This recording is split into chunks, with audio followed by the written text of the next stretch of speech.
Maçao bilan Jovzulungdan zodi qaysi yomon? Endi 3 parchalik haqida qilsan nomli asarda bu ikki boturni, bu ikki botur song'un sarkardini yoqtirmaydiganlar yo'q. Ikkinchisi 3 parchalik haqida qilsan nomli mush davrdagi ham eng qoltis botur sarkardi song'unlarning birisi. İkincisi Liubeyning 5 yo'lbos song'unning birisi. Bu ikkinchisi kelishgan. Ikkinchisining jang quroli uzun ushluq nayza. İkincisi ak at minidi ak kiyim kiyib oladi. Bu ikkisining o'xshash yeri bor. Onun ustiga 3 parchalik haqida qilsan nomli asarda bu ikkisi berilgan bamu bir-biridan qilishmaydi. Shuning uchun nurg'unlarni to'l so'rg'uldi demash ikkisidan zodi qaysi yomondir.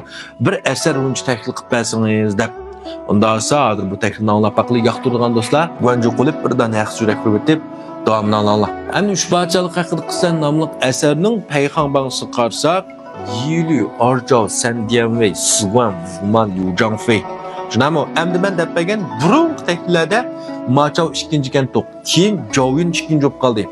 Endi nima demayli bu ikkisi oldingi 5-ning ichida azaldan bor. Endi asarda bu ikkisi yakma-yak tutishmoqqa yer bo'lgan bo'lsa, hammamizga bek oson deb balkim so'rabmiz shu masalalar. İkisi yakma-yak tutishmoqmagan bilan endi bu ikkisining o'rtaq tutishmoqqa dushmanlar bor.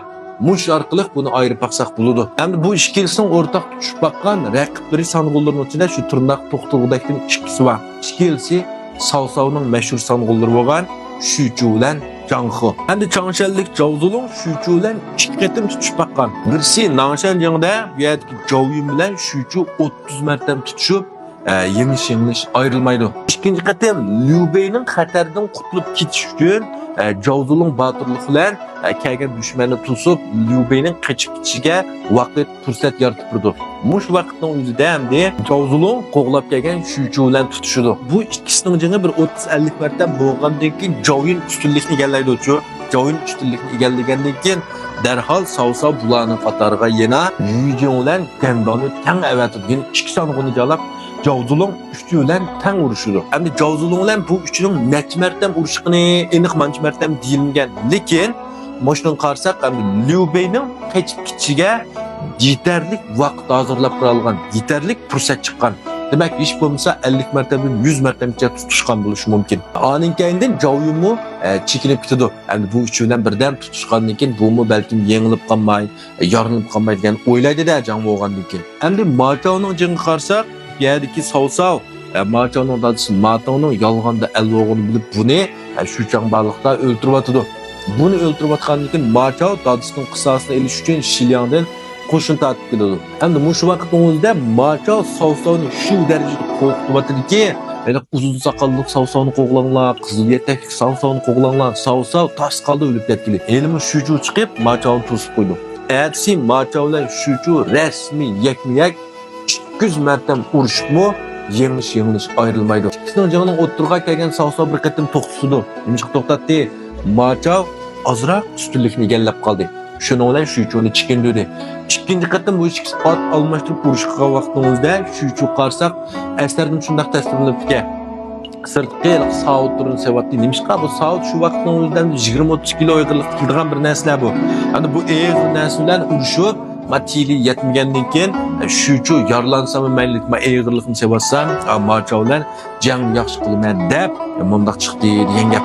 Demak, Maçao Shuchuni ozroq ustunlikni egallagan bu vaqtimizda. Yana Tungguan jangni qarsak, bu yerda Maçao Zhanghe bilan 30 marta tutishlar, bu Zhangheni mag'lub qiladi.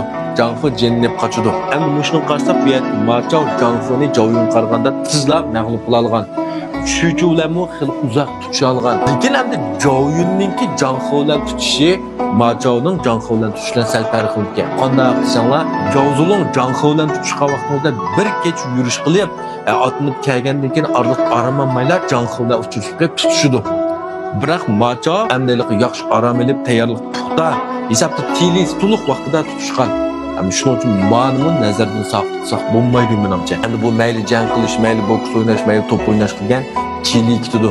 Shuningdan bir yaxshi aramag'am bo'lish kerak. Lekin Jowyun bir kech yurish qilib, charchab kelganda Zhanghe bilan tutishibdi. Endi Jowyunning yana eng qaltis asardagi yeri adını qutquzish uchun savsovni bo'ktirmasiga 7 qatim buzib kirib, 7 qatim buzib chiqarganligi. Hamda Machav savsovni butun qo'shinni saplarini terib-peran qilib, savsovni qo'g'lab o'ltirib tash qoldi. Hamda mana avnonlar asar ichmi paketlarni yig'ib ekasakmi, umum jihatdan bu yerda Machav bilan Jovyunning hech qanchalar cho'ng farqi yo'q. Shuning uchun ikkalisi Libuning kayniga 2 yo'q tizilib baqqan. Machavmi 2 yo'run turib baqqan, Jovyunmi 2 yo'run turib baqqan. Shuning uchun bu ikkisiningki o'rtasida hech qancha farq yo'q. Endi bu ikkisini yakuniy tutishtirib qo'ysakmi, kim shu ozroq bexaslik qo'ysa, shu yengiladi. Bu ikkilisini qilgan janglari, botirliklari qutuq. Shaxsan bosh tahlillarni qilib bo'pmi? Men zod kimni oldi qo'yishni bilmadim. Lekin bu ikkilisi 2 yo'run turibga, Libu shartsiz 1 yo'run turibga. Tarixdan buyon uch parchalik haqida qissaning har qanday takliflarida Libu Li Fengshan shartsiz 1 yo'run turibga. Undan Libu yenisiga tayinib shartsiz 1 yo'runni egallab keldi. Bu mazmun qiz qilgan do'stlar keyingi sonda mushuni taklif qilib so'zlab beray. Yaxshi turgan do'stlar go'nju qilib keyingi sonda diqqat qilinglar. Rahmat.